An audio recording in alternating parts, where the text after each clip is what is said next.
Okay. Right. Welcome everybody to the full council meeting on the 24th of February at 6:30 p.m. Item 1 of the agenda is apologies for absence and members away on official council business. Mr. Maxey? Councillor Downs, but no other apologies. Thank you, Chair. Mr. Mayor. Okay, thank you, Mr. Maxey. Declarations of personal or prejudicial interest? Again, Mr. Mayor, none have been declared. Okay, thank you. The Mayor to move in accordance with Standing Order number 6 that the minutes of the meeting of the council held on the 2nd of December, it's a slight error in the printing, it's 2020, not 21, to be approved as a correct record. Would somebody like to move and second, please?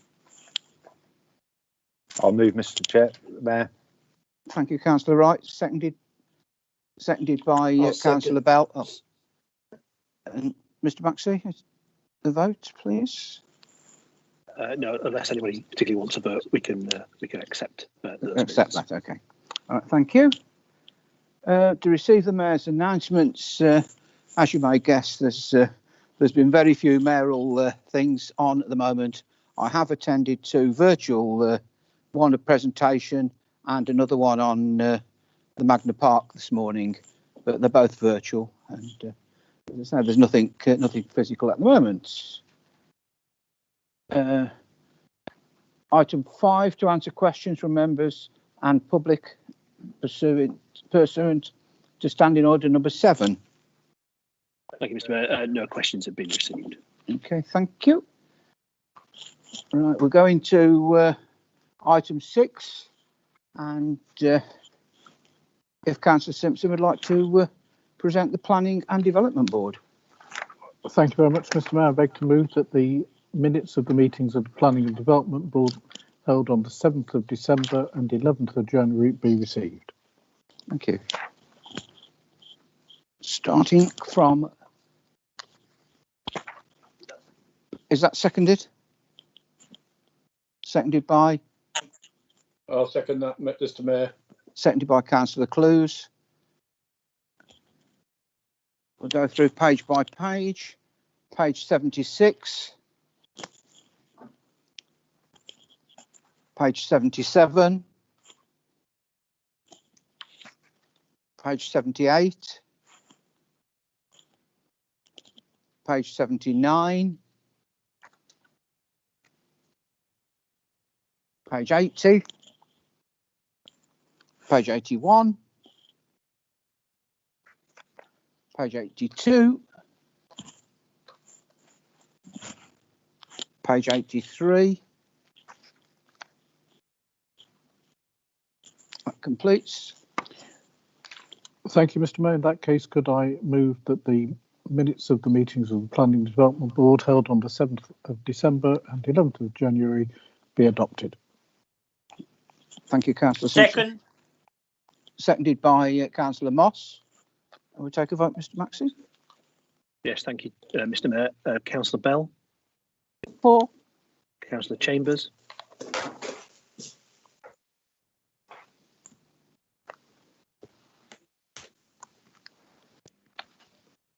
Councillor Chambers. For. Thank you. Councillor Denise Clues. For. Councillor Tony Clues. For. Councillor Davey. For. Councillor Deakin. For. Councillor Durbix. For. Councillor Farrell. For. Councillor Farrow. For. Councillor Goslin. For. Councillor Hayfield. For. Councillor David Humphreys. For. Councillor Marion Humphreys. For. Councillor Jarvis. For. Councillor Jens. For. Councillor Lees. For. Councillor MacDonald. For. Councillor McLaughlin. For. Councillor Mawson. For. Councillor Moss. For. Councillor Osborne. For. Councillor Parker. For. Councillor Parsons. For. Councillor Hayden Phillips. For. Councillor Owen Phillips. For. Councillor Riley. 4. Councillor Rose, 4. Councillor Simpson, 4. Councillor Singh, 4. Councillor Smith,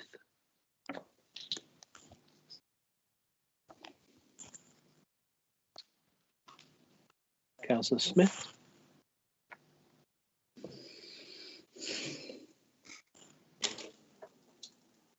you may be on. Did I hear 4? Okay, thank you. Councillor Simmons, 4. Councillor Andy Wright, 4. and Councillor David Wright. 4. That's carried. Thank you, Mr. Maxey. Moving on to item 6B, the special subgroup on the 12th of January 2021. Councillor Denise Clues, please. Thank you, Mr. Mayor. Can I beg to move the minutes of the special subgroup held on the 12th of January be received, please? Seconded by Councillor Smith, Les Smith. Councillor Les Smith. Thank you. P84 and P85. Thank you, Mr. Mayor. Could I please ask for them to be adopted? Okay. Thank you, Councillor Clues. Seconded. Seconded by Councillor Smith. Mr. Maxey. Thank you, Mr. Mayor. Councillor Bell, 4. Councillor Chambers, 4. Councillor Denise Clues, 4. Councillor Tony Clues, 4. Councillor Davey, 4. Councillor Deakin, 4. Councillor Durbix, 4. Councillor Farrell, 4. Councillor Farrow, 4. Councillor Goslin, 4. Councillor Hayfield, 4. Councillor David Humphreys, 4. Councillor Marion Humphreys, 4. Councillor Jarvis, 4. Councillor Jens, 4. Councillor Lees, 4. Councillor MacDonald, 4. Councillor McLaughlin, 4. Councillor Mawson, 4. Councillor Moss, 4. Councillor Osborne, 4. Councillor Parker, 4. Councillor Parsons, 4. Councillor Hayden Phillips, 4. Councillor Owen Phillips, 4. Councillor Riley, 4. Councillor Rose, 4. Councillor Simpson, 4. Councillor Singh, 4. Councillor Smith, 4. Councillor Simmons, 4. Councillor Andy Wright, 4. and Councillor David Wright. 4. Thank you, Mr. Mayor. Thank you, Mr. Maxey. Moving on to item 6C, the Community and Environment Board. I'll ask Councillor Bell to present those minutes. Thank you very much, Mr. Mayor. I move that the minutes of the Community and Environment Board of 18th of January 2021 be received. Seconded by? Seconded, Councillor Smith. Seconded by Councillor Smith. P86, P87, P88, P89,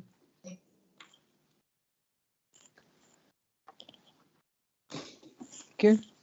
Thank you, Mr. Mayor. Oh, sorry, Councillor Farrell. Also. Thank you, Mr. Mayor. I don't know if this is the right point to raise it, so some clarification would be helpful. Item number 22 on page 89. There's something in the confidential minutes to be considered later in relation to that as well, where any questions or comments on that particular item should be raised rather than now. Correct, is it, Mr. Maxey?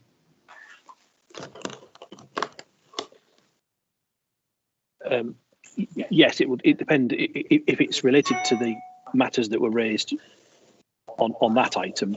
Then we could deal with it now, but it probably would be easier to deal with it in the confidential section, which has more of the detail. So yeah, happy to do that if that's acceptable to members. You fine with that, Councillor Farrell? Yeah, that's fine. Thank you. Okay. Okay, thank you, Mr. Mayor. May I move that the minutes of the Community Environment Board, 18th of January 2021, be adopted? Seconded, Mr. Mayor. Seconded by Councillor Smith. Mr. Maxey. Thank you. Thank you, Mr. Mayor. Councillor Bell, 4. Councillor Chambers, 4. Councillor Denise Clues, 4. Councillor Tony Clues, 4. Councillor Davey, 4. Councillor Deakin, 4. Councillor Dervix, 4. Councillor Farrell, 4. Councillor Farrow, 4. Councillor Goslin, 4. Councillor Hayfield, 4. Councillor David Humphreys, 4. Councillor Marion Humphreys, 4. Councillor Jarvis, 4. Councillor Jens, 4. Councillor Lees, 4. Councillor MacDonald, 4. Councillor McLaughlin, 4. Councillor Mawson, 4. Councillor Moss, 4. Councillor Osborne, 4. Councillor Parker, 4. Councillor Parsons, 4. Councillor Hayden Phillips, 4. Councillor Owen Phillips, 4. Councillor Riley, 4. Councillor Rose, 4. Councillor Simpson, 4. Councillor Singh, 4. Councillor Smith, 4. Councillor Simmons, 4. Councillor Andy Wright, 4. and Councillor David Wright. 4. Thank you. Thank you, members. Moving on to the Resources Board and Councillor Simmons. Thank you, Mr. Mayor. I move that the minutes of the Resources Board of the 25th of January 2021 be received. Seconded by Councillor Singh. P90. P91. Councillor Chambers. Sorry, Mr. Mayor, I was waiting for you to come to page 95, but I didn't want to miss out on when you got to that. I didn't know how long it took you to register a hand going up, so you're very quick off the mark, Mr. Mayor. I'll stop at P95 just for you, Councillor Chambers. P92. P93. P94. P95, Councillor Chambers. Thank you, Mr. Mayor. I spoke about this when this came to Resources Board and expressed my concern that essentially we are reducing our front of house ability to interact with the public. The figures that were quoted in the paper we received suggested that we get over 95,000 phone calls, and in 2019-20 we had 19,807 visits. That's a large number of people. I think the general belief that the nature of the contacts have changed and therefore the need has changed to have walk-in reception and interaction with the public in our council house is not well justified. We had no analysis of these visits. We have no understanding of where these visits are coming from or what the needs are that are being dealt with. And frankly, we're just crudely going in to scythe away a service which and take it back to an appointments only service, which we know does disadvantage people that aren't prepared or able or confident enough to make appointments to deal with their services. Just because people haven't come during the COVID year of 2020 and used our service doesn't mean the need isn't out there. We know that from experience in the health service. I believe the important services that our council provide are equally going under access because of the barriers that are perceived to be there. And I'm sure if we were to find a different way of providing the front of house service based on a real analysis of what the need are and alternative ways of staffing this up, we wouldn't be just scything into the staffing that we currently provide and taking out as much of this from the service that we hitherto had, and a very friendly and open service it's been, Mr. Mayor. Okay, thanks, Councillor Chambers. Councillor Deakin. Thank you. Yeah, this is incredibly disappointing, but it actually highlights a completely different issue, that actually we shouldn't be in this position where we are reducing this service to an appointment-only service, but actually we should have already been in a position where this front-of-house service is available to everyone across North Warwickshire, but it's only available to you in the most accessible way if you live in Atherstone. It's not an easy place to travel to if you don't drive. If you have to travel by train, it can be expensive. So it is already quite inaccessible for the majority of North Warwickshire residents. And there is an argument to make that this was potentially avoidable if long-term investment for years had been made, so that we could be in a position where this service is not only the great service that it is for people who live in Atherstone, but a great service for people across the whole of North Warwickshire. Currently, if you live anywhere else in the borough and you need that face-to-face service, it can be costly, stressful, and it can also deter people from seeking out the help that they need. And we know that a face-to-face service has often, and I know this from residents who have used the customer service based in Atherstone, that it has often led to a change in their situation that was simply not possible when dealing with issues over the phone or via email or in a letter. So it is incredibly disappointing that we are in this position.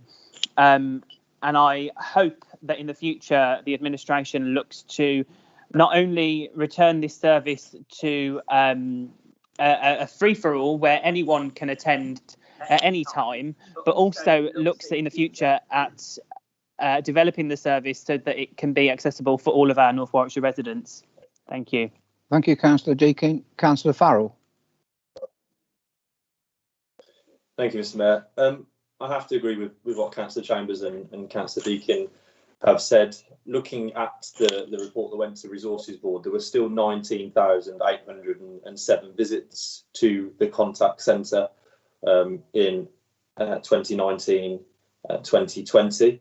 So there's clearly a demand before COVID that at the moment isn't being met. And I think when we talk about COVID, we have to think about the fact that actually all of the indicators of loneliness, of mental health issues, of vulnerable people struggling to access services have gone through the roof, because whilst the internet might be and the telephone might be easy for councillors or easy for some members of the community to access council services, it isn't always the best way for everyone to access it, and particularly vulnerable members of our community. And actually, when you talk to contact centre staff and you talk to staff in the reception, that actually they're able to spot things that you can't spot on the telephone. They're able to have conversations that you perhaps aren't able to have on the telephone. And it's all very well saying make an appointment, but for some things there are urgent needs. And actually this, in my view, only impacts the most on the most vulnerable in society. And I think it goes to a wider point as well about what does this council want to become. We've spent a long time over the last 8 or 9 months talking about how we don't want to be run by Warwick, how we want to be a borough council in our own right, making decisions and providing services in the local area, with decision makers based in the local area, from the local area. And essentially what we're doing every year is reducing service after reducing service. And you have to ask yourself why people that are supporters of a single unitary in Warwickshire will not just say now, well, you can't even access North Warwickshire Borough Council. There's no way you can go to drop in to speak to a member of staff. If all they do is pick up the telephone and answer an email, why can't that be done from Warwick? There's a reason that we exist in localities, and there's a reason why Atherstone is our civic hub.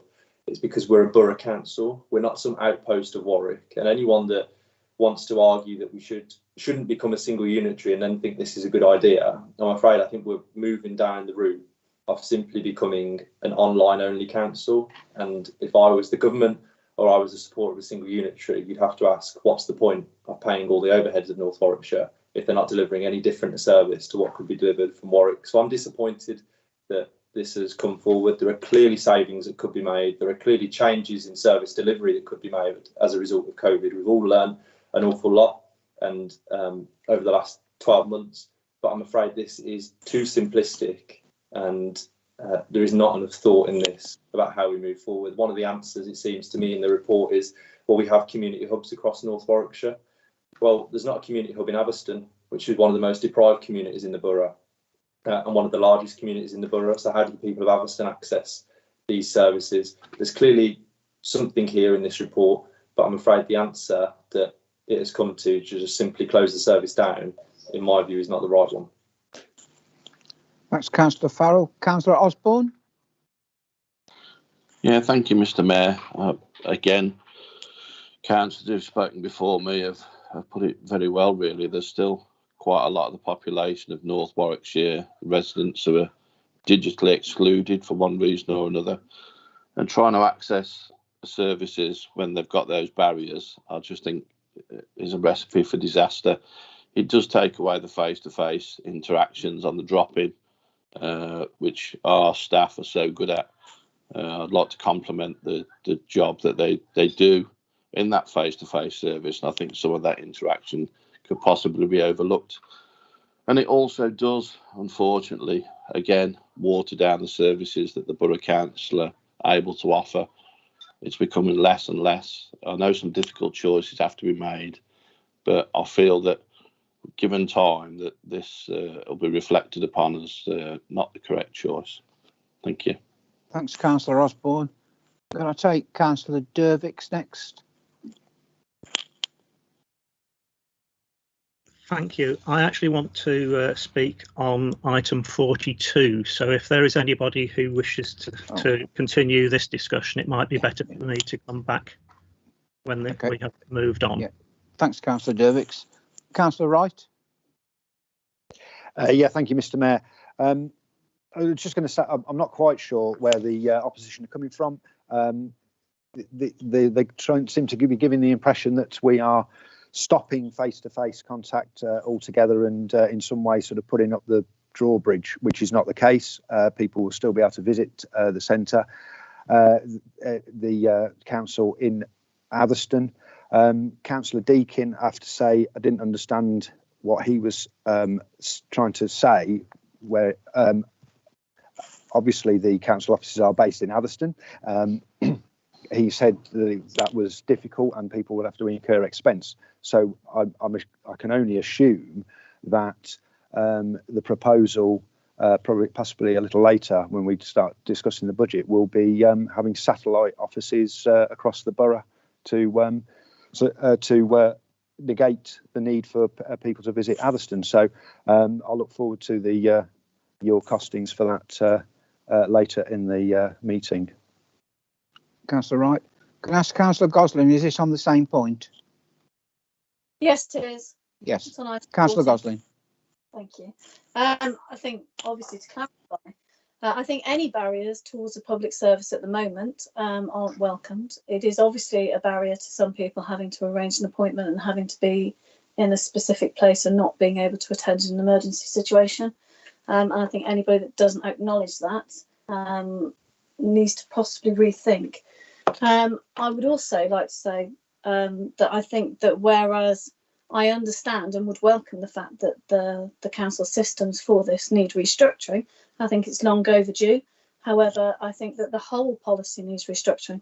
I think if you're going to say that something hasn't been missed during COVID or something hasn't been used during COVID as a justification for cutting it, then all of our pubs, restaurants, museums, theatres and cinemas would also be in a huge amount of trouble. I think that this service has been very valued in the past. If we look at a borough of 66,000 people and 19,000 people walk through the doors every day, I think that's extremely significant. I do think it is time for change, but I think the change needs to come from an overall review. I think that with all the devastation that COVID has caused, there are opportunities, and I think those opportunities need to be maximised, but I think it needs to be done in a structured approach. There needs to be actual impact assessments for what effect this is going to have on staff and on managers, and particularly on the residents who are going to be affected. And I think that the efficiencies found need to be much wider reaching, and it needs to be an ambitious plan to reinvent the council services for a brave new world, rather than just chipping bits off the edges. Thank you. Okay, thank you. I'll take Councillor Dervix next, then Councillor Simmons can respond to both, if that's okay. Yeah. Councillor Dervix. Thank you. I'd just like to say a few words about item 42, the Sheepy Road Football Club. Excuse me. Okay. Yeah, it sounds wonderful. You know, this council has actually agreed to enter into a tenancy at will with Atherstone Town Community Football Club.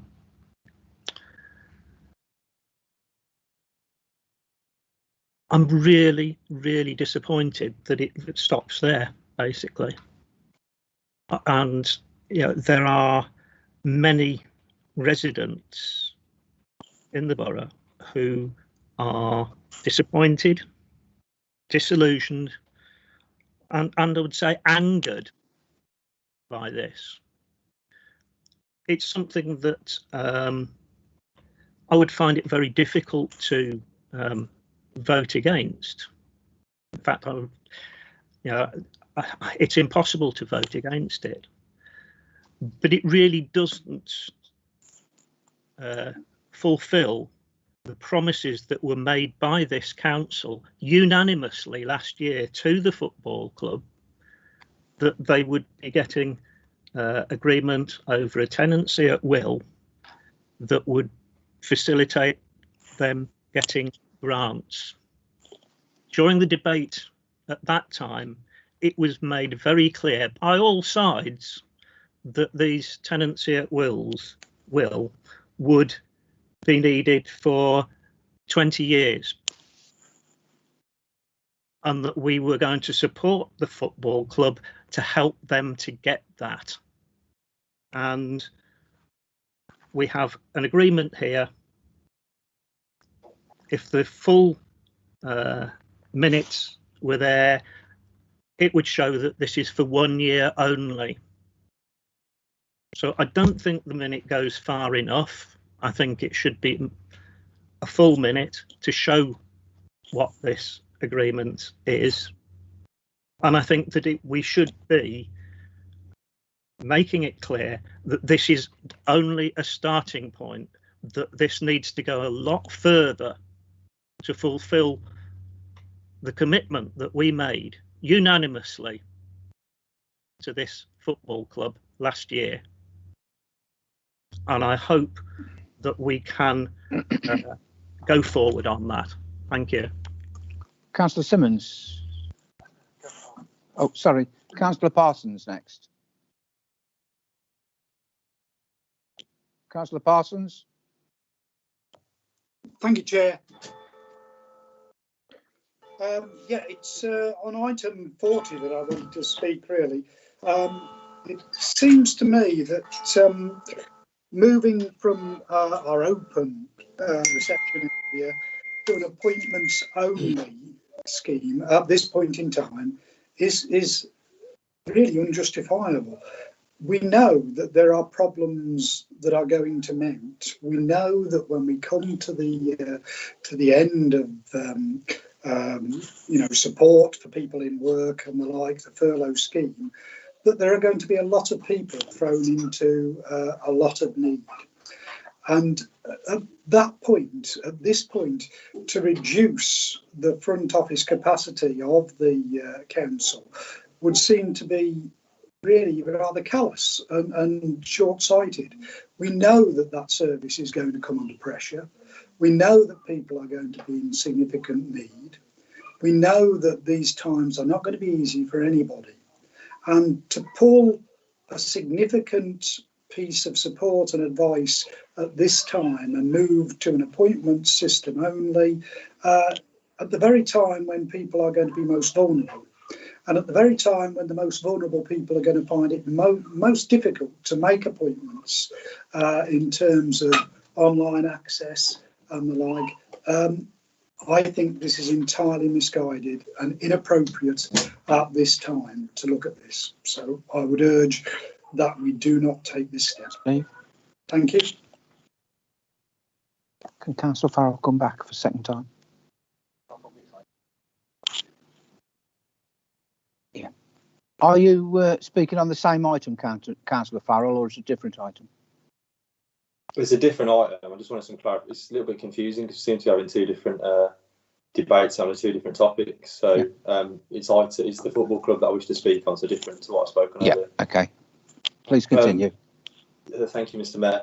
So the meeting on the 4th of December 2019 passed a very specific motion in relation to Atherstone Town Football Club that Councillor Chambers proposed and Councillor Dervick's seconded, and it made very clear that, and I'll read it, it says that the council commits to enter into negotiations with Atherstone Town Community Football Club with a view to the asset transfer of the site or providing them with a long-term lease, enabling them to access the readily available funding from Sport England and others. Now, whilst I welcome that some progress has been made after years and years, if not decades, of there being an issue between the council and Atherstone Town Community Football Club, but this really just has to be the very start of the process. And I know in the report there is reference to this being the start of a process, but I think it would be useful to put on record, publicly available for people to watch afterwards, a commitment from the administration that this is just the start of the process and that a long-term lease or an asset transfer will be something that happens in the very foreseeable future, because it is that access to Sport England funding and to FA funding that has been a real game changer at places like Coleshill Town Football Club, because they have some security on the ground that they happen to own. And without that security of tenure, then Atherstone Town Community Football Club are left sort of trying to raise funds themselves, and they're actually falling behind other football clubs in terms of what is available to them. So this just has to be the start, and I really hope the administration will commit to that asset transfer or a long-term lease in the very foreseeable future. Thank you, Councillor Farrell. Councillor Singh.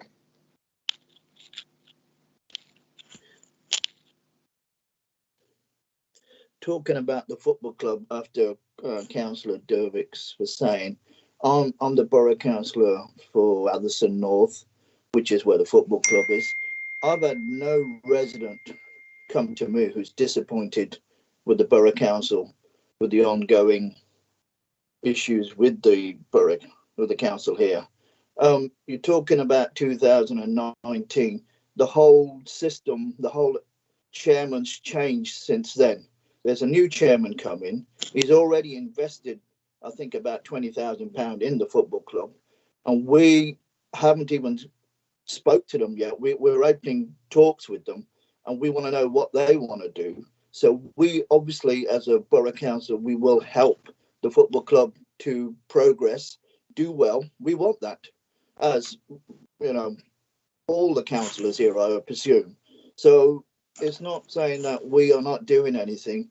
The whole admin at the football club has changed again from last time. So we need to start all over again. Thank you. Thank you, Councillor Singh. Councillor Bell. Thank you, Mr. Mayor. Yes, I mean, in Councillor Farrell's words, this shows that progress is being made. And yes, it is slow. It's a very complex situation. We have a duty of care about the safety at that club, and the cost of making that ground completely safe is complex.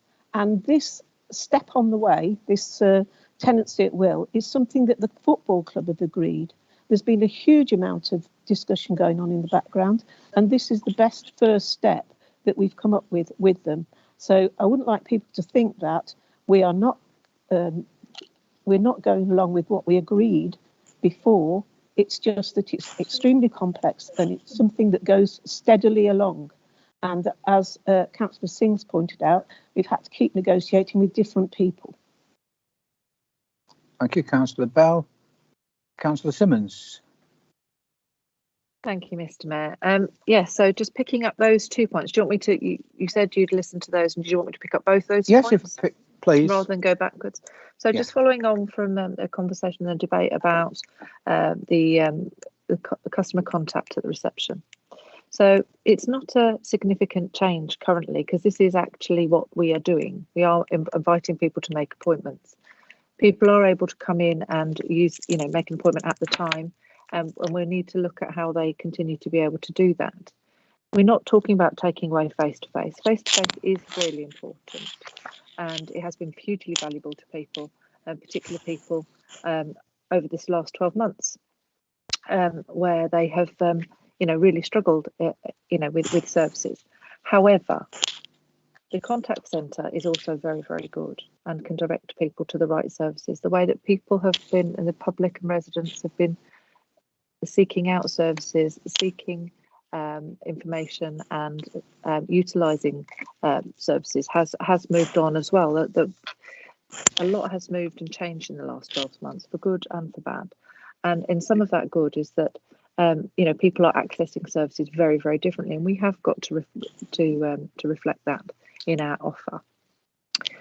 When we talk about the staff, there was a comment made about the staff. We've currently got vacancies in that area, so it isn't a case of changing people's roles that currently exist. There are vacancies at the moment, so there is to reduce that staffing establishment isn't as harsh as that sort of sounds on paper. We did talk quite a bit in the resources meeting about this and about how good the staff are and how well they interact with the public. And actually, we do need to maintain a good quality of service, but actually that's across a mix of mediums. And people have talked about this evening about people being able to access it, not being from Atherstone. I think being able to access a service where we can make an appointment, so you make the journey with purpose, is actually possibly a little bit more useful than not being able to make an appointment. So there's lots of different ways of looking at that.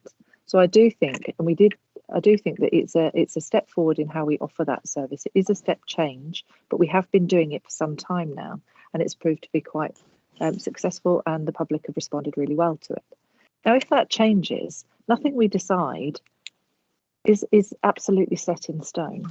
And if that service changes, or if we need to respond and reflect that differently, and we do that post-project analysis in 6 months' time, and that looks different, nobody's saying that we can't actually look and review again. And I think, but currently, this responds to several needs that we have. It is reflective of the current staffing arrangement. It's working very well for the staff that are doing it and utilising it now. And the public have responded quite positively to an appointments-led system across many services, not just the Borough Council. So I would support that. Sorry. Obviously, I was talking in the background, sorry. But moving on to point 42 in terms of Sheepy Road. Engagement with local members was one of the things that came about in the resources meeting.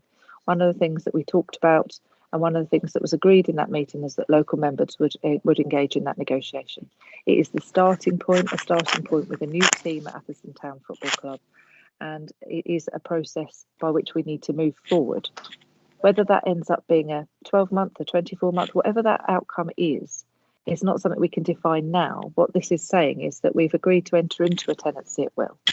Now, how long, or the terms of that, are subject to those conversations and negotiations that Councillor Bell talked about earlier. And I think one of the things that's really important to recognise is that team itself has changed. Some of the things that they want have changed, and they have, in terms of their management structure and the management support and the finances available to them. So I think we need to listen and talk with them rather than determine what they want for them. I think that's the starting point with the local membership, and that was something that was agreed at the Resources Board, that the Atherstone members would be involved in that discussion. Just as a point of clarification, one of the things that was said about the Coleshill Town Football Club was that they own their ground, and they don't. They rent the space they are there, and they fundraise prolifically to be able to afford to play there. So I think that it is a challenging sector, and it is a challenging sector at the moment, and where grassroots football has really, really struggled in the last 12 months. And that, we come to this with that as a backdrop. So nobody is under any illusions that to get FA funding, there needs to be some commitments, but we need to understand what they are on both sides, from the Borough Council and from Atherstone Town Football Club. Okay. Well, thanks, Councillor Simmons. That concludes that debate, and I think it's gone very well, and some very valuable points have been made. We'll continue P96. Councillor Humphreys.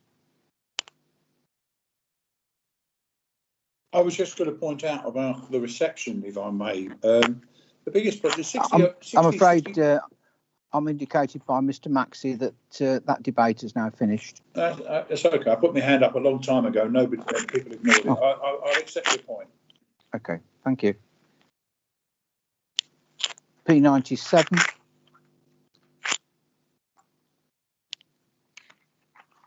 And P98.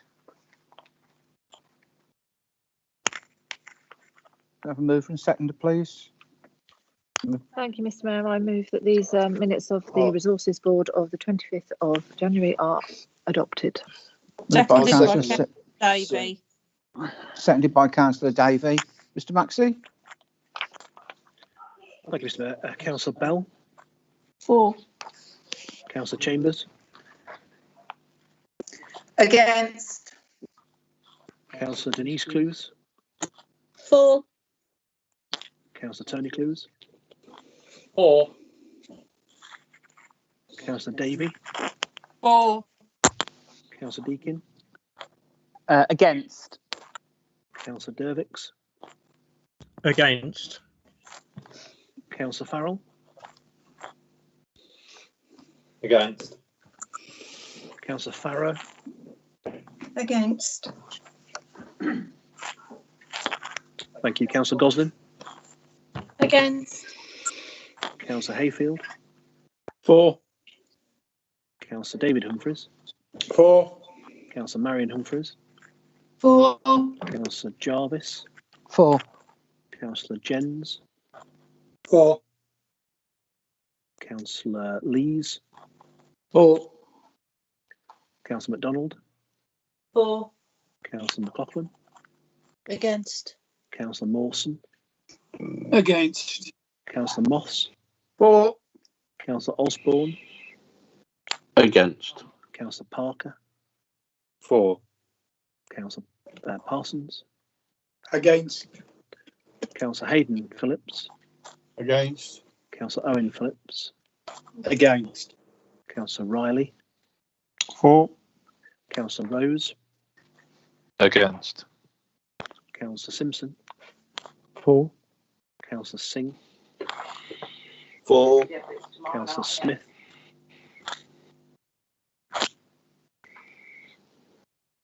The leg back or the night back? Councillor Smith?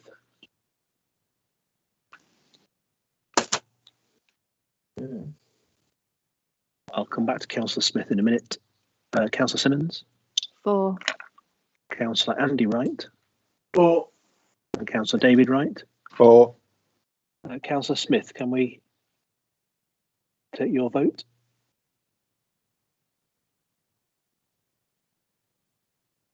I can't hear Councillor Smith, Mr. Mayor.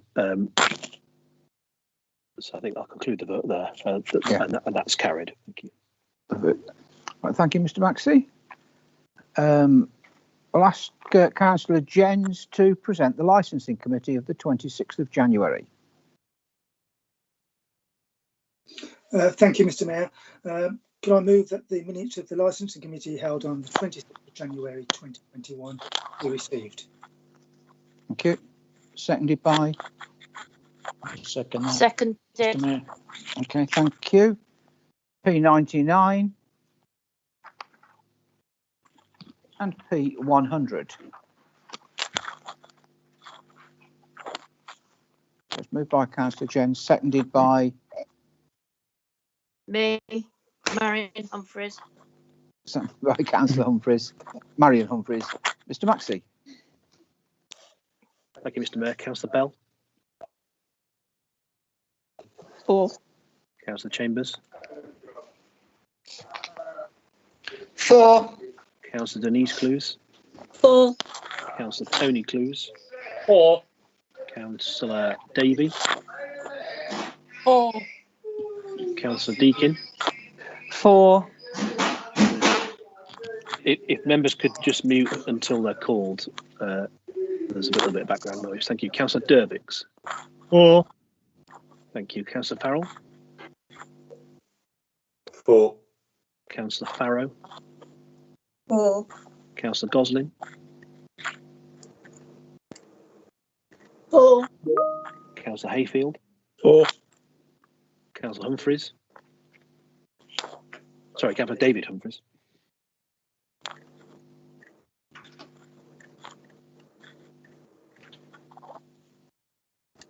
I think you're on mute, Councillor Humphreys. Councillor Humphreys. David Humphreys. I'll come back to Councillor David Humphreys. Councillor Marion Humphreys. 4. Councillor Jarvis. 4. Councillor Jens. 4. Councillor Lees. 4. Councillor MacDonald. 4. Councillor McLaughlin. 4. Councillor Mawson. 4.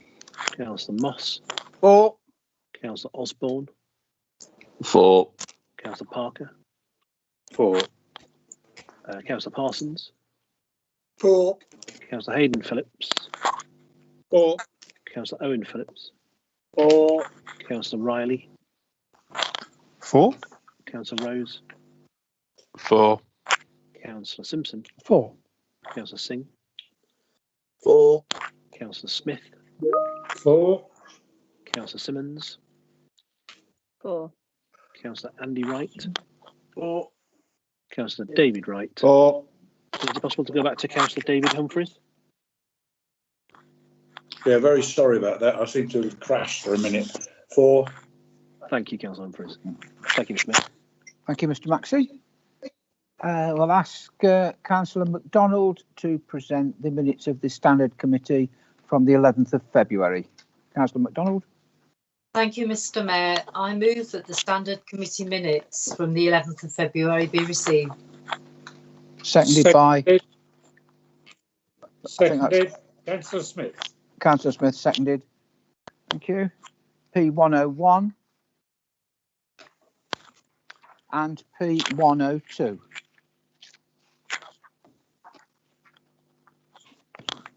That's moved by Councillor MacDonald, seconded by Councillor Smith. Mr. Maxey. Thank you, Mr. Mayor. Councillor Bell. 4. Councillor Chambers. 4. Councillor Denise Clues. 4. Councillor Tony Clues. 4. Councillor Davey. 4. Councillor Deakin. 4. Councillor Dervix. 4. Councillor Farrell. 4. Councillor Farrow. 4. Councillor Gosling. 4. Councillor Hayfield. 4. Councillor David Humphreys. 4. Councillor Marion Humphreys. 4. Councillor Jarvis. 4. Councillor Jens.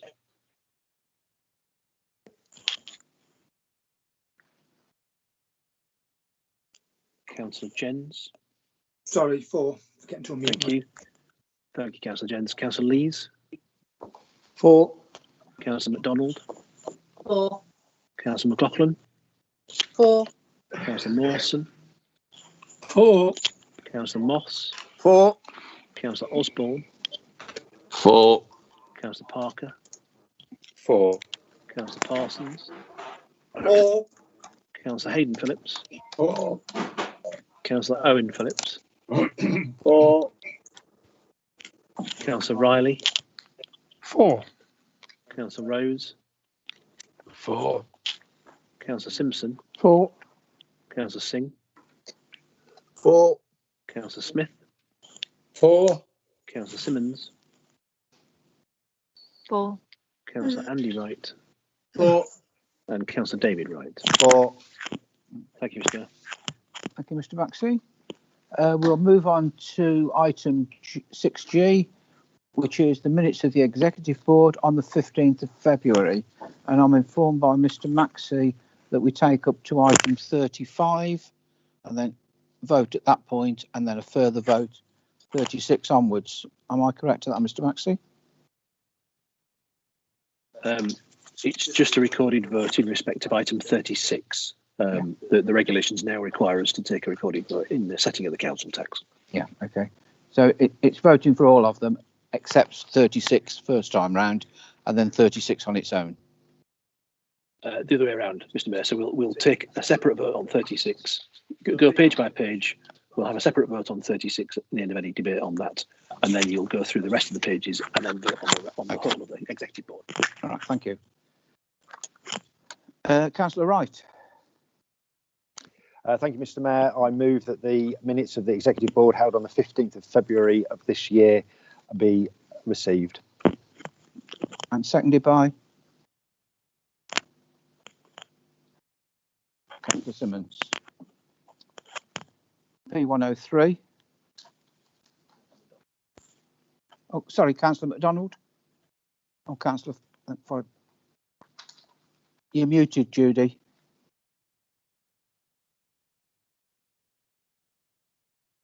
Apologies. I just wondered, do I need to move that the Standards Committee meetings are minutes are adopted? No, that's done. Thank you. That's okay. Okay. I'm informed by Mr. Maxey. That's all complete. Thank you. Okay. Councillor Farrell, was there a point? Yeah, I wanted to speak on item 31, the local transport plan, and it was really just to, again, I wasn't at the meeting, but caught some of the discussion that was recorded online, and having read through what is the County Council's local transport plan sort of key themes, and I know members have met with the portfolio holder of the County Council, but it was really to impress on others how important it seems to me that public transport is, and whilst there is reference made in the minutes to the A5 and the A446, and they're vitally important, actually vitally important for tackling issues like access to the wider economy, to jobs, to access to education and further education, and in terms of tackling climate change, is to actually improve public transport. And if you're in a place like Polesworth and Polesworth East, where I represent, actually it's very difficult to get a train. In fact, there's only one a day and it only goes in one direction. And actually train travel across the whole of North Warwickshire is pretty poor. Even the Coleshill line, which is a new station, is probably not on the right line. And there's not an awful lot the Borough Council can do about that on its own. But as we're talking about additional homes, thousands of additional homes coming into North Warwickshire and tens of thousands of extra people coming into North Warwickshire over the next decade or so, just focusing on dualling the A5 or dualling the A446 will not solve the problem. It might solve the problem of today, but when you add extra cars onto it through extra vehicle movements and extra people coming into the borough, it's only going to be just as bad in 10 years' time. And I think we need to have a real focus on how we actually use public transport, and buses might not be the answer because of how rural we are, but trains in particular, and I know there was talk about Polesworth Parkway, but trains in particular could be a real way to open up the economy and access to education for people living in the north of the borough that just doesn't exist at the moment. If you live in Polesworth, you have to travel to Tamworth, where you pay very expensive parking and it assumes you drive, or you travel to Aviston, and all of that isn't good for the economy or climate change either. So when we are feeding back to the County Council, I think those are important points to make. Okay. Councillor Riley. Thank you, Chair. I totally support everything that Councillor Farrell says. I think the production of a North Warwickshire transport strategy is fundamentally important, both to deal with not only the commuting challenges and access to services across the borough, but also the borough's commercial and distribution economy. Without doubt, we need a plan for how we are going to deal with transport across North Warwickshire going forward, and we very much hope that the County Council will support our ambitions. Thank you. Okay. Councillor Parsons. Thank you, Chair. I just wanted to support what has been said by the last two speakers, essentially. When the rail strategy was brought to the county,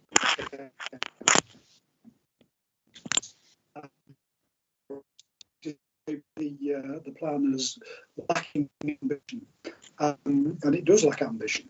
And the rail strategy, in particular, I believe, needs to be improved. It needs to be looked at again, and certainly with the the expansion of population envisaged for Polesworth and Dorset, that actually shouldn't be going ahead without a railway station. It's just not, well, it's not acceptable, to be honest. Thank you, Chair. Okay. Councillor Dervix. Thank you. I wasn't able to be there for all of everything, and I've missed a lot of what Councillor Parsons has just said. It sort of dropped out on me. I could only see him and not hear him.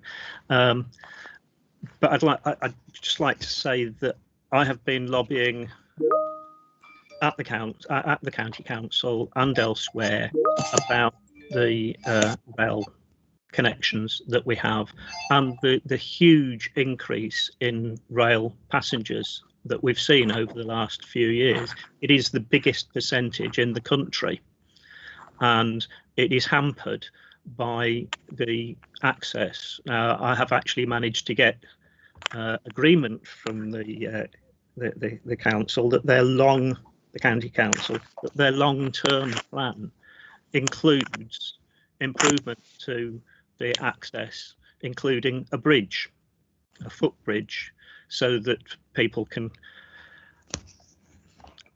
arrive or leave at the station in all weathers.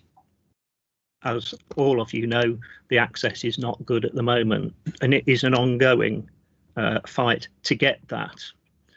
And I think that as a borough council, we need to be pushing that as well. I think there is a lot of work that we need to be pushing and supporting for rail travellers in North Warwickshire as a whole. So I would hate to think that the plans that are there are not being supported through this plan that goes ahead.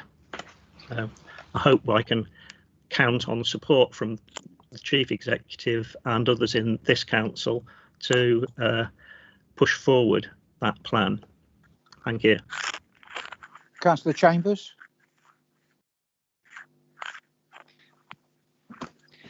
Thank you, Mr. Mayor.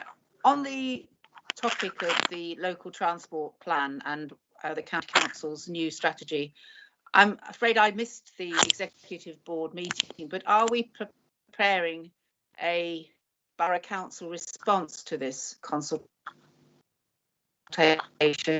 and what are the kind of key points that are going to be made? Do we need to have a small task and finish group to just draw up that response? Because there are, as everyone's saying, some very important issues as far as our borough is concerned, both as a rural, also borough of growing housing and employment opportunities that need to be connected between not only our borough and the big cities, but between other boroughs. And at the LDF meeting that was this week, we talked about the absence of any real commitment or definite promise either by the Highways Authority or by Highways England, and indeed cross-borough working between us and Solihull, where there is also enormous growth in employment that we need to be connected to.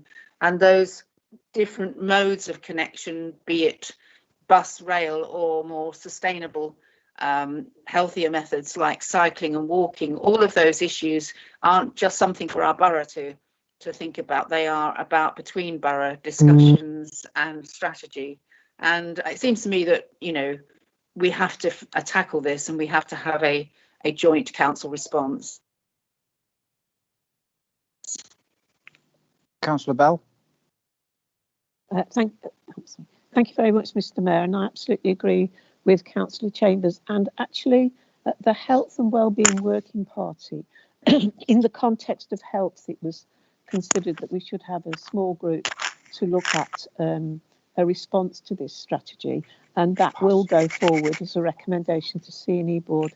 And at that stage, if we wish to make it a wider consideration, that would be a good opportunity to do that. I absolutely agree that we should have a North Warwickshire response to this. It's a very important thing for us to do. Thank you, Mr. Mayor. Can I ask Councillor Parsons, is this on the same point? Because you've already spoke on that.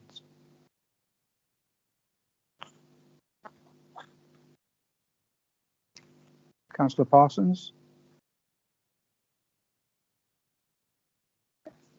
Sorry, Is Chair, it? I was muted. There he is. It is on the same matter.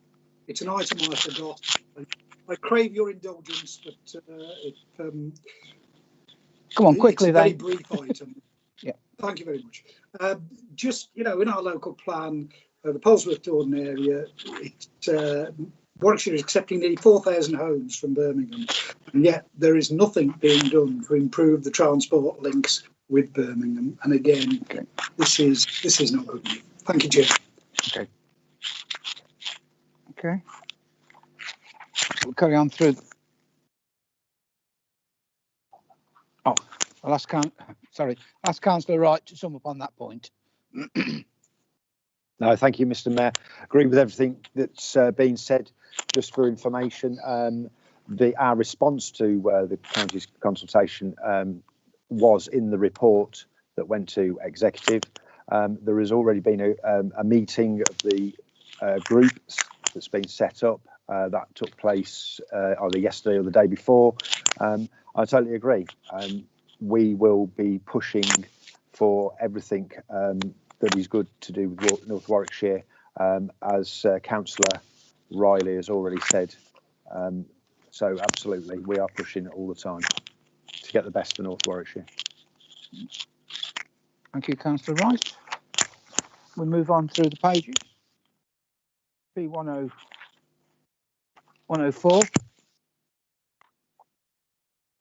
P105. Councillor Gosling. Yes, now I'd like to comment on item 36, please. Is that okay, Steve? Yeah, that's fine, yeah. Thank you. On the budgetary issues, we find ourselves obviously in a difficult situation this year.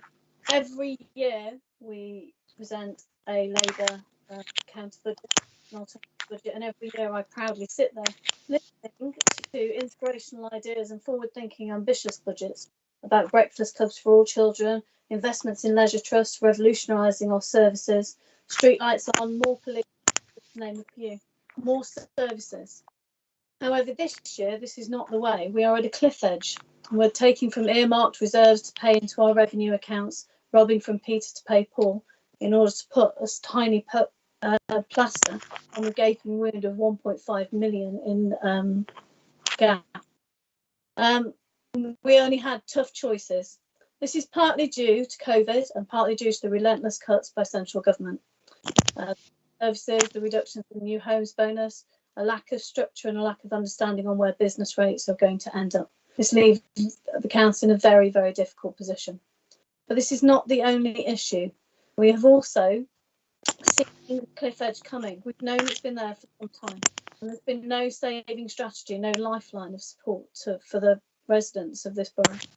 And the housing company, which could have generated that we've been discussing for 5 years, the investment in our leisures in order to support a move into a new leisure trust, again alleviating some of the gaping holes that we pay losses on year and year in. They haven't happened. It's been there's been no attempt to avoid or mitigate or protect our residents from the impact of these cuts. COVID has caused many, many challenges, including an additional £500,000 hole in our budgets. But this isn't it's not just councils that are struggling for this year. It's also a desperate year for many of our residents and the small businesses. In a borough which is small businesses are the backbone of our communities and one of our largest employers, we need to be able to step up and support our residents, support our businesses to help them ensure that the future prosperity of our borough. The borough and its people need investment. This council needs to be able to rise to the challenges of being able to be more ambitious and creative. We need to be able to meet the needs in an ongoing challenging climate. What the Labour group would like to do is propose a friendly amendment to adding a section H to help this council fill some of those gaps. We would like to suggest that we request that this council writes a letter to government to request a stabilisation of council budgets by covering the shortfall in the COVID support payment and increasing the business rates baseline.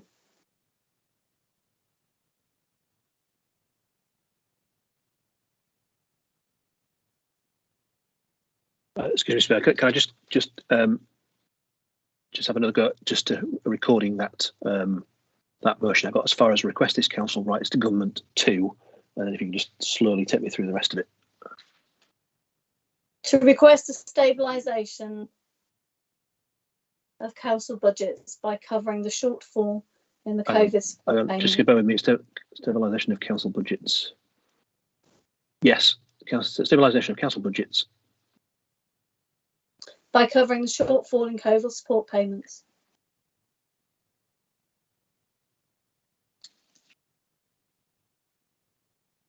Yep. And increasing the business rate baseline.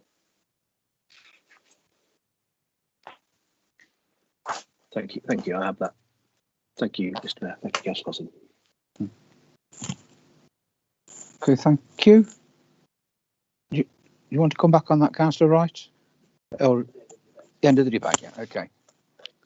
That's page 105. Yeah, I'd like to. Oh, sorry. Councillor Osborne. Yeah, I'd just like to second that friendly motion if I could, and like to speak on it. Okay.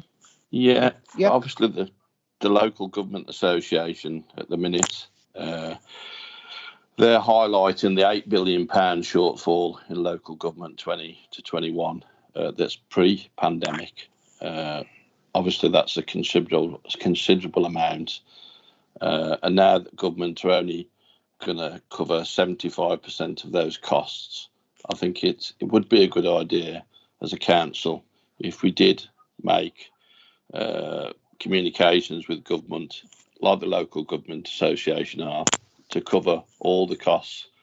Where local councils have had to adapt their services at very short notice, this council is one of them, to tailor their services at a time when income generation by the council has been on its knees. They've adapted their services at extra cost, which has drained the budgets even further, which ends up with the scenario that lots of councils, Labour, Conservative and other councils across the country, are starved of money to the point where they're nearly going to go bankrupt. So I think it is a good idea just for the people of North Warwickshire to let their feelings be known through us as the council that we'd like to see the shortfall in that budgetary made up. Thank you. Thank you, Councillor Osborne. Continue through the pages. Oh, okay. No other speakers on that. I'll ask Councillor Wright to sum up on that point. Thank you, Mr. Mayor. This has been quite obviously a very challenging year for lots of different reasons, but particularly financially. I have to say that North Warwickshire Borough Council has done an exceptional job financially. We have not squandered money, far from it. We have risen to the challenge that has been thrown at us, and we have consistently performed way above our weight and consistently been in the top quartile for performance financially, whether it be revs and bends, administering the grants, IT, etc., etc. It was interesting to hear some of the comments from the opposition about the local government finance settlement. When it was debated in the Commons, it had all-party agreement. It was given the challenging financial times we are having, it was a relatively good financial settlement for local government. We as administration, not only, as I say, have dealt with the pressures being put on us by COVID, but we have also pushed ahead with our policies alongside, and I pay credit to our officers for helping us to deliver the longer term policies that we set out in our budget last year. It was interesting to know also that Councillor Gosling, I think it was, said we should be supporting our businesses and residents. That's exactly what we have been doing with the government's help. We have received £21 million in grants that we have paid £19 million out of that money to those businesses, to our residents, to help them through these challenging times. And as far as your recommendation, your friendly amendment, I can say that I have already requested this from government. Our MP, Craig Tracy, raised the question in the Commons on this very subject about a fairer deal and getting that shortfall addressed. And I am waiting for a meeting to be set up between us and the Treasury to address these issues. So absolutely, you know, I don't mind the amendment that you've put, but I can say it's already happening. There's huge amounts of pressure being put on the government on that very issue, not just by North Warwickshire Borough Council, but the District Council network and everybody. And I have to say, been very impressed yet again with Craig Tracy, who is fighting our corner at every opportunity. He's been a great support to us as a council. So we are living in challenging times. I absolutely agree that it's very difficult, and we are where we are, but we will push ahead, and I am confident that we will get through this, and I'm also confident that we'll be able to deliver those policies that we set out in our budget last year. So I move the recommendation as printed. I'll get Mr. Maxey just to clarify. Yes, thank you. So I think Councillor Wright has just answered the question I was going to ask in terms of are you content with this amending the motion in effect that you moved? Because we then will have a new substantial motion, and there may be other people who want to speak on that. Are you happy with this being added to your motion to the recommendation? I am, Chief Executive, because as I say, it's already happening. Yes, thank you. Mr. Mayor, I just want to check if anybody else wants to speak then on that before we then return to Councillor Wright if he has anything else. Thank you. Councillor Farrell. Thank you, Mr. Mayor. I mean, I've never heard anyone say that Craig Tracy is fighting North Warwickshire's corner and he's doing a brilliant job. I mean, I found Councillor Wright's comments there quite unbelievable, because he says that we live in challenging times and at the same time says that this was a very good settlement for North Warwickshire.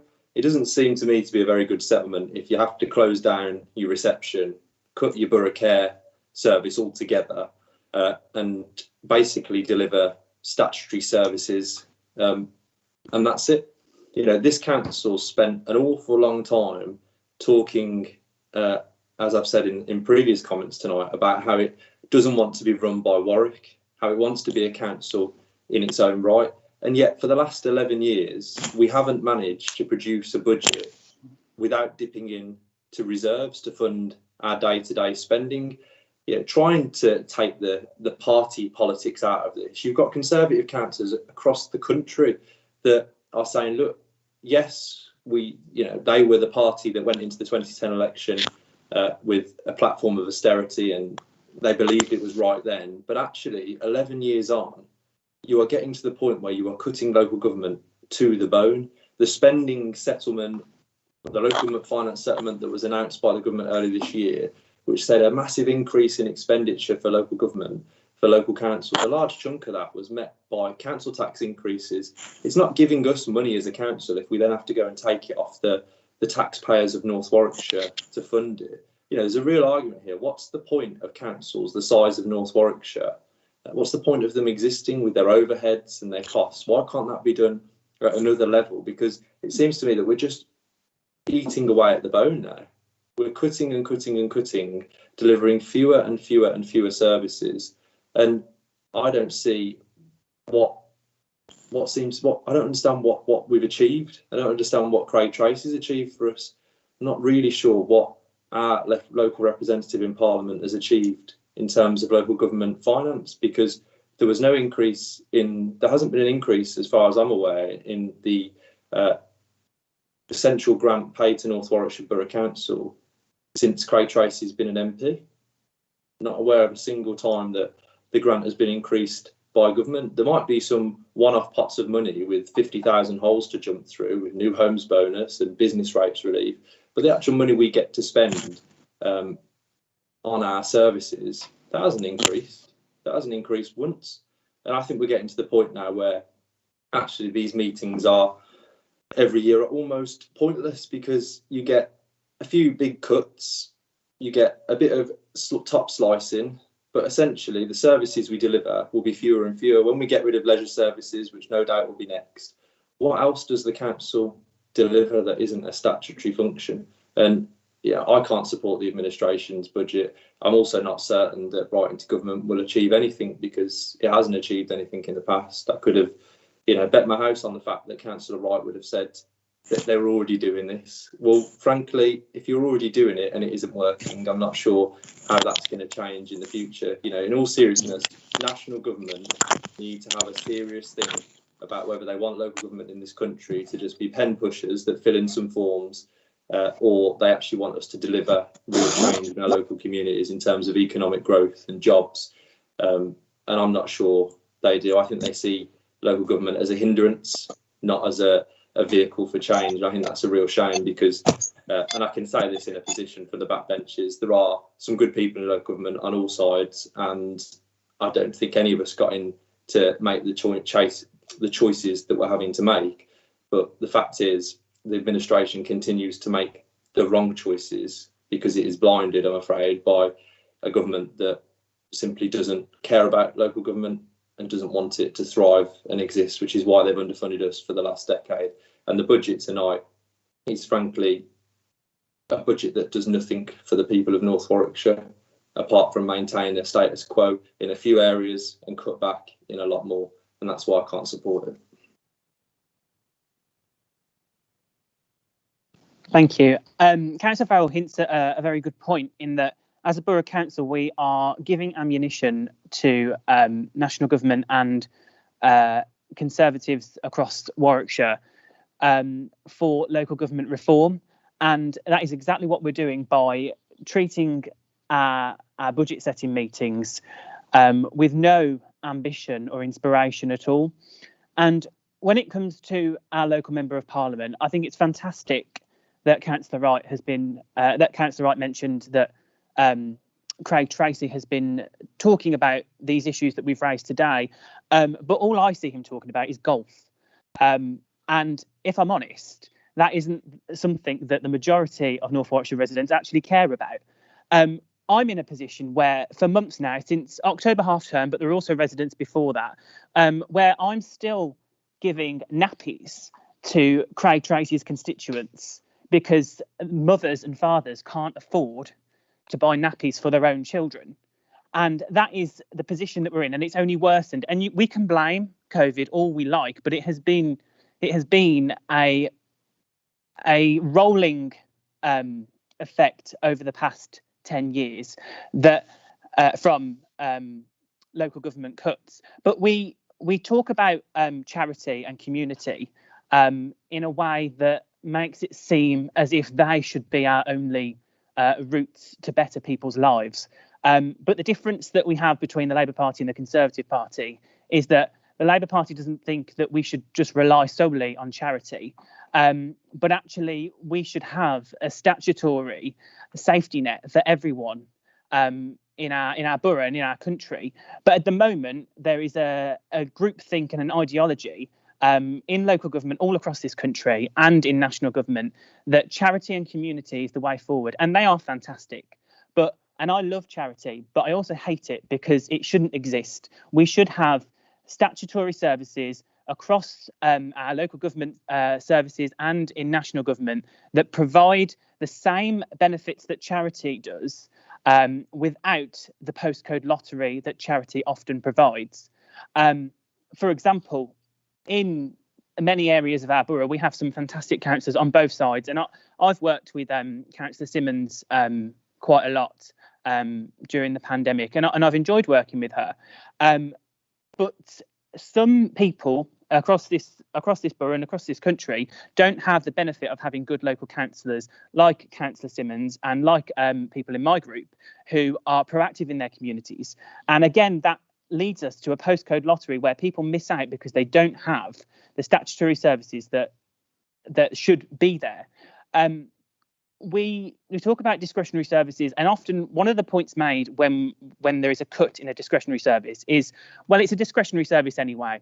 We don't need to have it, and that is frankly a bad attitude to have, because we are becoming more and more each year nothing more than a town council if we continue the way that we are going, that empties the bins. A town council that empties the bins, and if we continue cutting our discretionary services and continue cutting the extras that we provide, such as the points made earlier about our front of house service and how that is becoming an appointment only service, but continuing to become an appointment only service post COVID, and if we continue to chip away at everything good that we can be proud of in local government, then that is what we are becoming, and it's a fantastic shame. And I hope that perhaps Councillor Wright can talk to Craig Tracy, our Member of Parliament, and perhaps other Conservatives can lobby him as well, because they have great access to him as the Member of Parliament from their own party. And I know that I would, and I think you all know that I would not shy away from speaking the truth if Craig Tracy was a member of my party.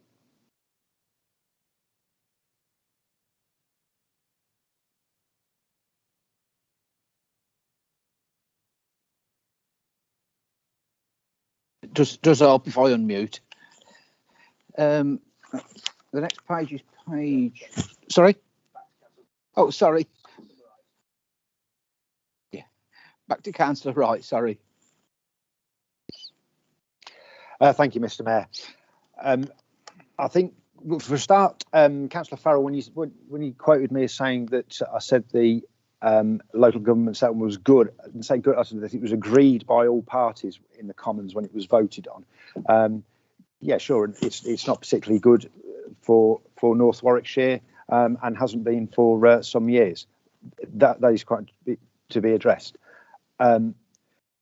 As for your comments about central government not being a fan of local government, totally disagree. I think they are support. They do believe in local government greatly.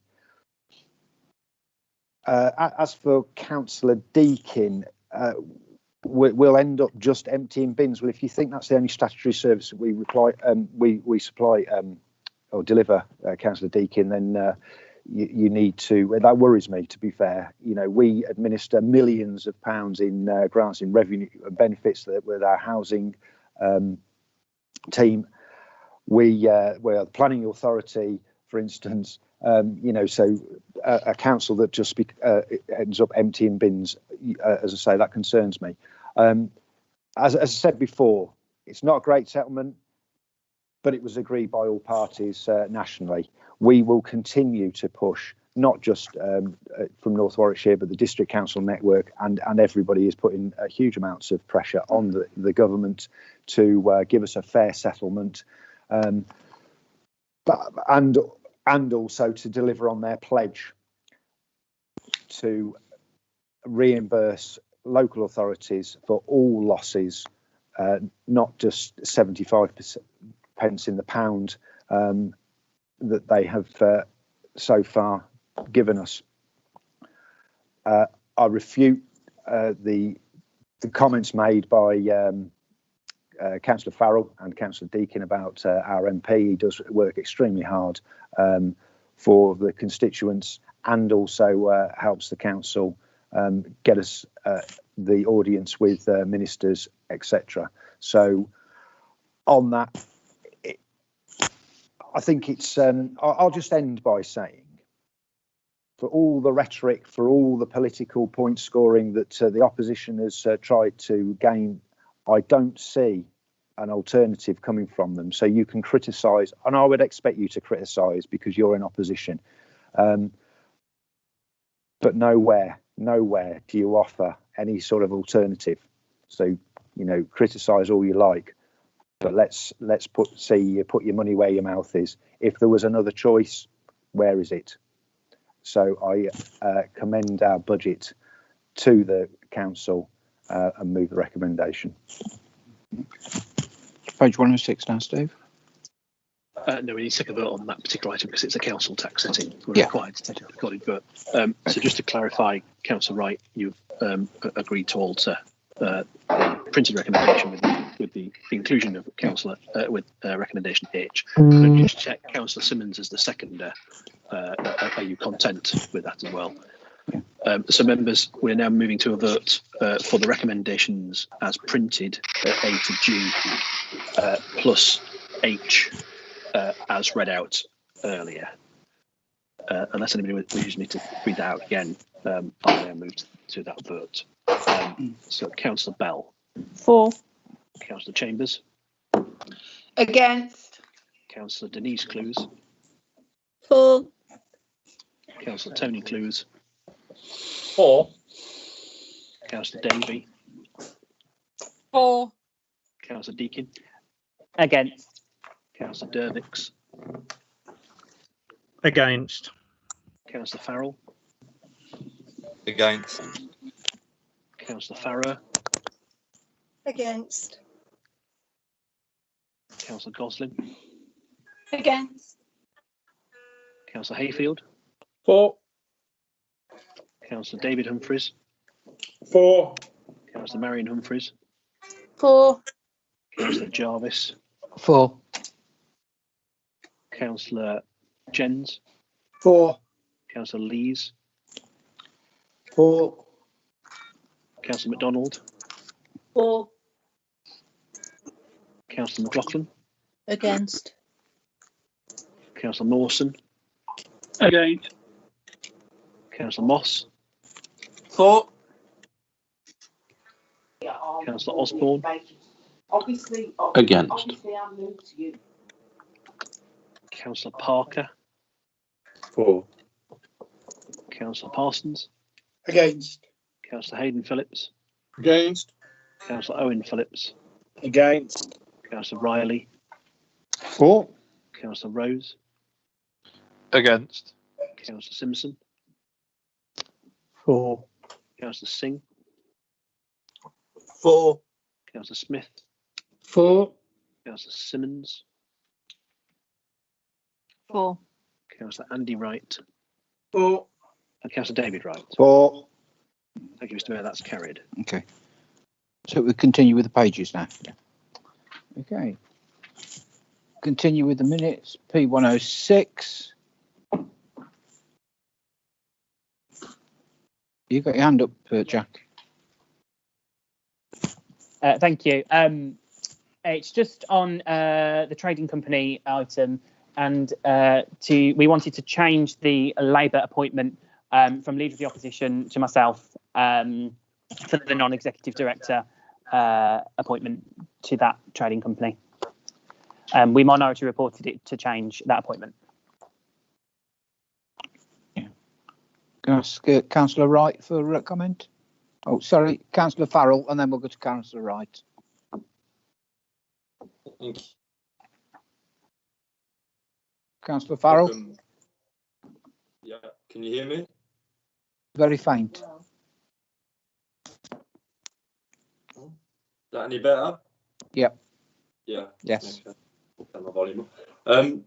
Yeah, this is a welcome report. It's something that, as a councillor, I and others have called for over many years. I'm sure it's been slightly delayed because of COVID. The one thing that worries me in the report is that essentially it says that it's being established to see what opportunities arise, and of course we know that from neighbouring councils that actually these trading companies can generate a significant amount of income, which, following on from the last discussion, can only be a welcome thing for the council. Diversifying our income sources is going to be an important source of revenue in future years, and I would hope that the administration would commit to bringing forward some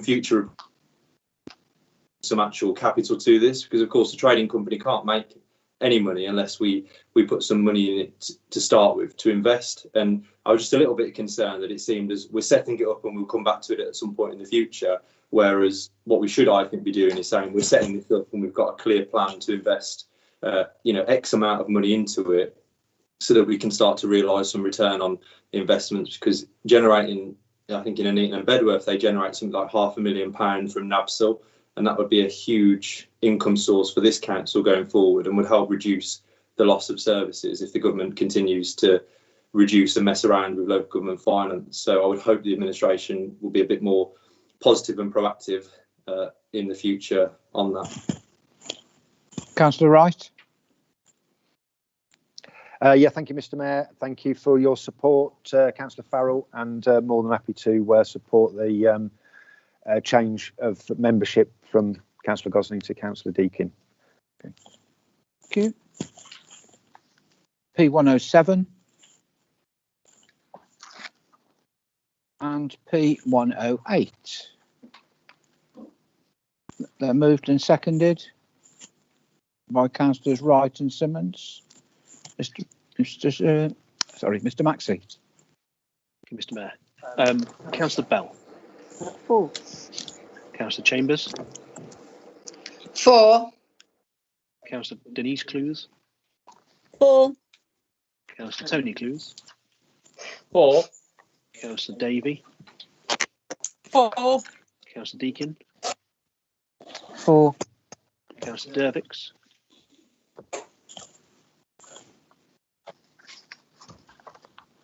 4. Thank you. Councillor Farrell.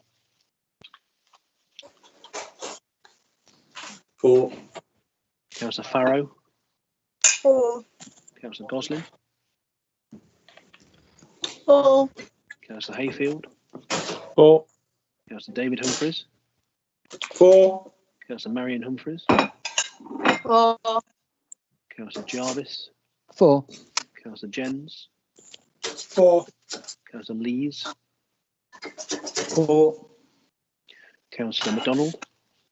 4. Councillor McLaughlin. 4. Councillor Mawson. 4. Councillor Moss. 4. Councillor Osborne. 4. Councillor Parker. 4. Councillor Parsons. 4. Councillor Hayden Phillips. 4. Councillor Owen Phillips. 4. Councillor Rose. 4. Councillor Riley. 4. Councillor Simpson. 4. Councillor Singh. 4. Councillor Smith. 4. Councillor Simmons. 4. Councillor Andy Wright. 4. Councillor David Wright. 4. Thank you, Mr. Mayor. Okay, thank you. We take this minute 36 now. Is that presented by Councillor Wright? Yeah. Councillor Wright? We're on to item 7 now, which is the resolution to exclude the public. Oh, sorry. Okie dokie. So that needs to be moved in second. Item 7, exclusion of the public and press, to consider whether, in accordance with section 100A brackets 4 of the Local Government Act 1972, the public and press be excluded from the meeting for the following items of business on the grounds that they involve the likely disclosure of exempt information as defined by Schedule 12A of the Act. Could I have a mover and seconder, please? I'll move, Mr. Mayor. I'll second, Mr. Mayor. Okay, thank you. Councillor Deakin. Okay, Councillor. Thank you. The Labour Group wishes to argue that it is in the public interest that for agenda item number 11, the extract from the Resources Board minutes, that this should not be included in the confidential section of the meeting on the basis of that during a pandemic, and this is very difficult to argue when you can't talk about what's in the minutes, but we believe that it is in the public interest that this be in the public domain for view for our residents and for public debate, so that residents are aware in detail of what is being planned from Resources Board. As I said, it's very difficult to argue when you can't talk about what's in the minutes, but I would appreciate a seconder from my group.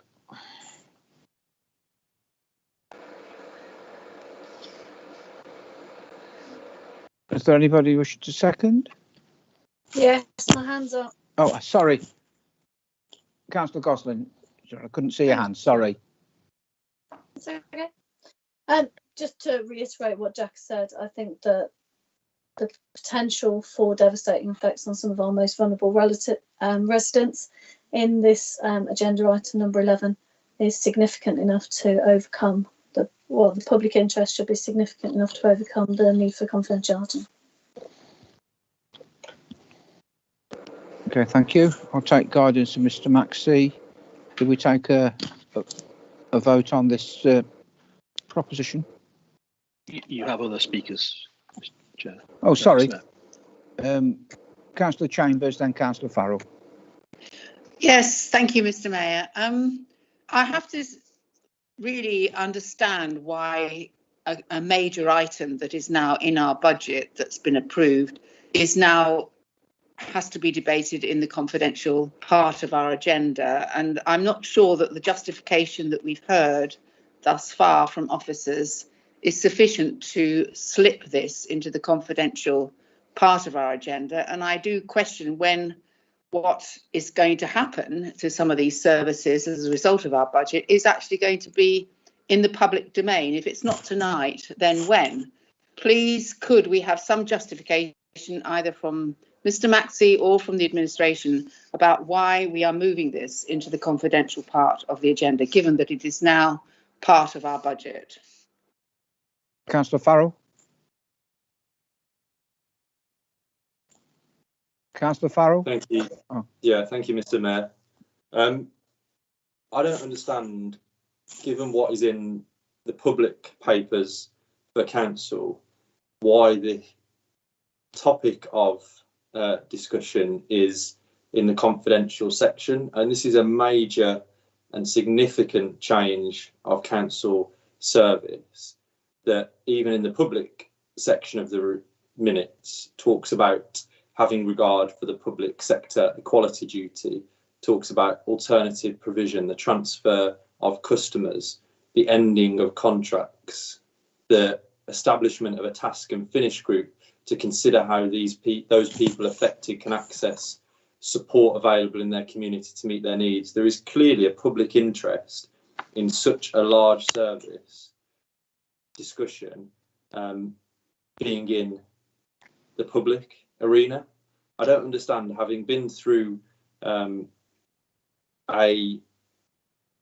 change of service in 2016 when the decision was made to charge for a service that was in the public domain. I don't remember having these difficulties back then. We certainly didn't have the difficulties, as far as I was aware, of having to debate certain parts of it in public, a budget that's debated in public, that clearly outlines what this service change is. I mean, anyone that looks at the budget tonight and refers back to previous motions at council when a topic was discussed in 2016 would know what this is.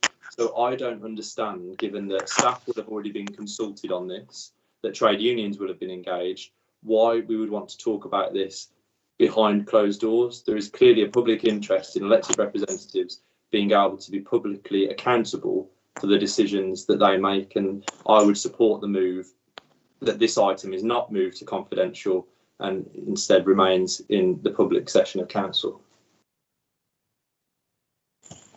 We have a proposal and seconder to... Yes, Mr. Mayor, if I can just advise, in terms of it, it's not officers sort of recommending this, that this is a resolution that's already been passed by the Resources Board in respect of this item, and so therefore it's entirely a matter for members as to whether or not they wish this item to be considered in private session, other than to say that there are grounds within the 1972 Act because of the detail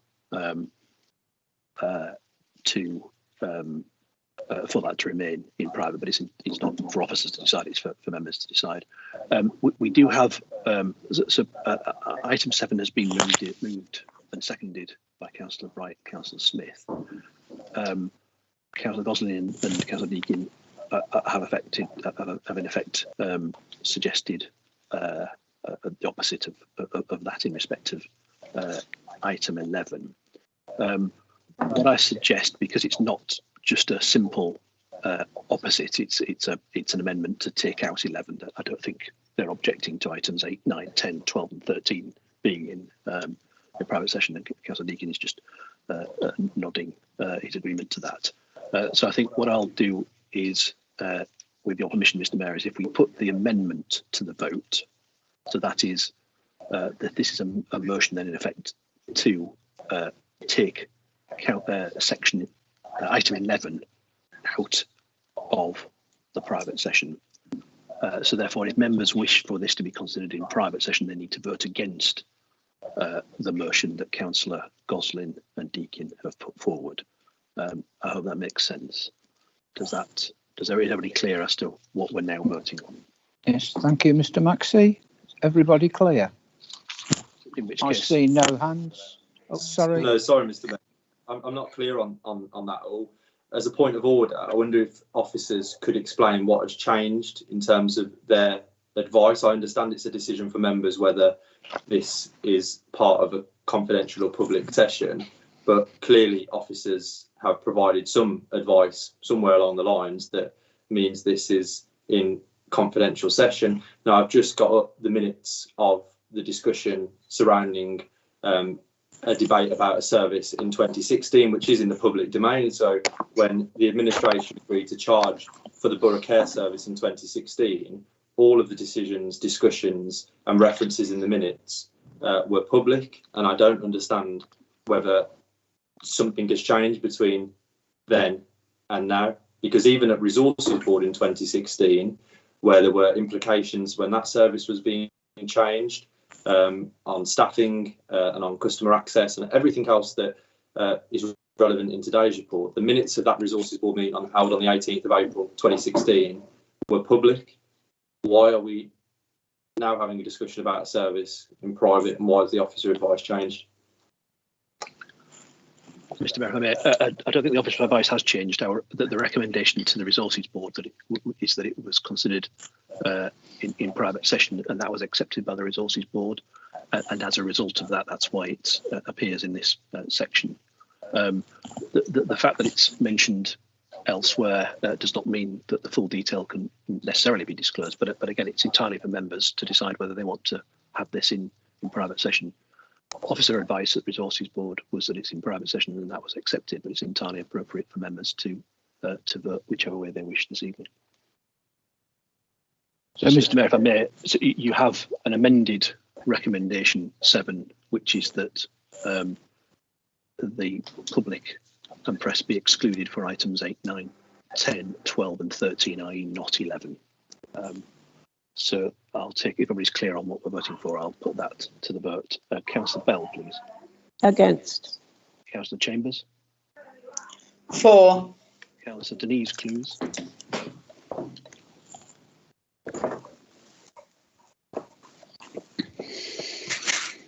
Councillor Denise Clues. For. But sorry. Sorry, Councillor Clues, are you clarifying? Sorry? Sorry, could you just clarify, because you said for and against. Can I just clarify what your vote is? Against. Thank you. Councillor Tony Clues. Against. Councillor Davey. Against. Councillor Deakin. For. Councillor Dervick. For. Councillor Farrell. For. Councillor Farrow. For. Councillor Gosling. For. Councillor Hayfield. Against. Councillor Humphreys. Against. Councillor Marion Humphreys. Against. Councillor Jarvis. Against. Councillor Jens. Against. Councillor Lees. Against. Councillor MacDonald. Against. Councillor McLaughlin. For. Councillor Mawson. For. Councillor Moss. Against. Councillor Osborne. For. Councillor Parker. Against. Councillor Parsons. For. Councillor Hayden Phillips. For. Councillor Owen Phillips. For. Councillor Riley. Against. Councillor Rose. For. Councillor Simpson. Against. Councillor Singh. Against. Councillor Smith. Ray, put your minutes down. Councillor Smith.